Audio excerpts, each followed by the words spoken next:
Sekretaris Jenderal Partai Demokrasi Indonesia Perjuangan Hasto Kristianto resmi mengenakan rompi oranye tahanan Komisi Pemberantasan Korupsi dengan tangan di borgol pada Kamis usai menjalani pemeriksaan selama 8 jam. Ini adalah pemeriksaan kedua Hasto dengan status sebagai tersangka dalam perkara dugaan suap pergantian antara waktu Harun Masiku dan perintangan penyidikan. Hasto menyebut penahanan dirinya adalah konsekuensi jabatan sebagai Sekjen PDI Perjuangan.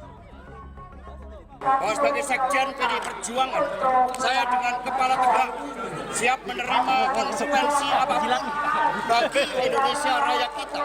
Karena Indonesia dibangun dengan pengorbanan jiwa dan raga. Perkara suap, yaitu bersama-sama dengan Harun Masiku dan kawan-kawan memberi sesuatu hadiah atau janji kepada Wahyu Setiawan selaku anggota Komisi Pemilihan Umum tahun 2017-2022. Buntut penahanan Hasto Kristianto, Ketua Umum PDI Perjuangan Megawati Soekarno Putri menginstruksikan kepada kepala daerah dari partainya untuk menunda ikut dalam agenda retret yang digelar pada 21 sampai 28 Februari di Akademi Militer Magelang, Jawa Tengah.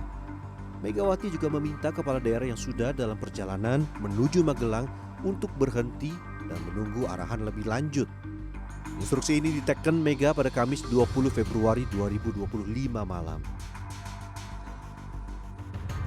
Sementara dalam jumpa pers merespons penahanan sekjen partainya, Ketua PDI Perjuangan Bidang Kehormatan Partai Komarudin Watubun menyampaikan pesan Megawati agar semua kadernya tetap tenang dan bersiap siaga menghadapi kondisi terburuk.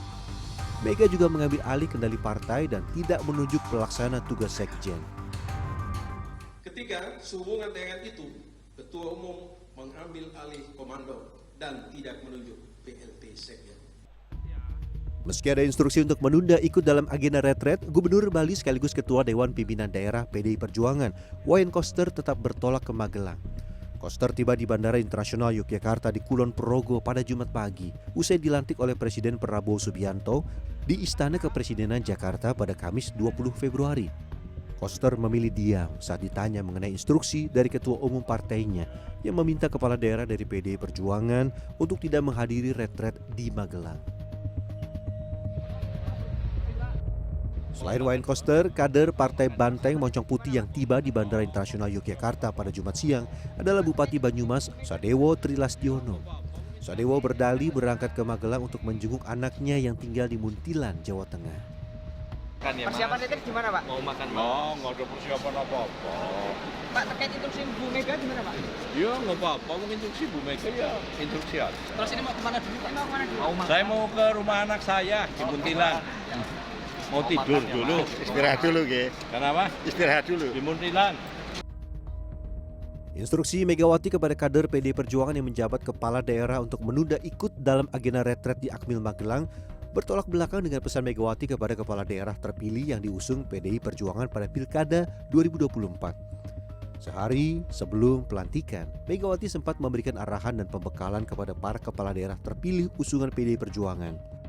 Menurut Wakil Gubernur Jakarta Rano Karno, pada Kamis pagi, Megawati berpesan agar para pemimpin daerah yang merupakan representatif dari pemerintahan pusat tidak mengabaikan arahan dari Presiden Prabowo Subianto. Gubernur ini adalah juga representatif dari pemerintah pusat. Jadi jangan mengabaikan arahan presiden. Itu tugas utama. Walaupun Jakarta punya program, tapi tentu program pemerintah pusat itu harus dikawal sehingga tuntas. Pesan untuk tidak mengabaikan arahan dari Presiden Prabowo ini secara tersirat menguatkan sinyal hubungan yang terjalin baik antara Megawati dan Prabowo Subianto. Tim Liputan CNN Indonesia.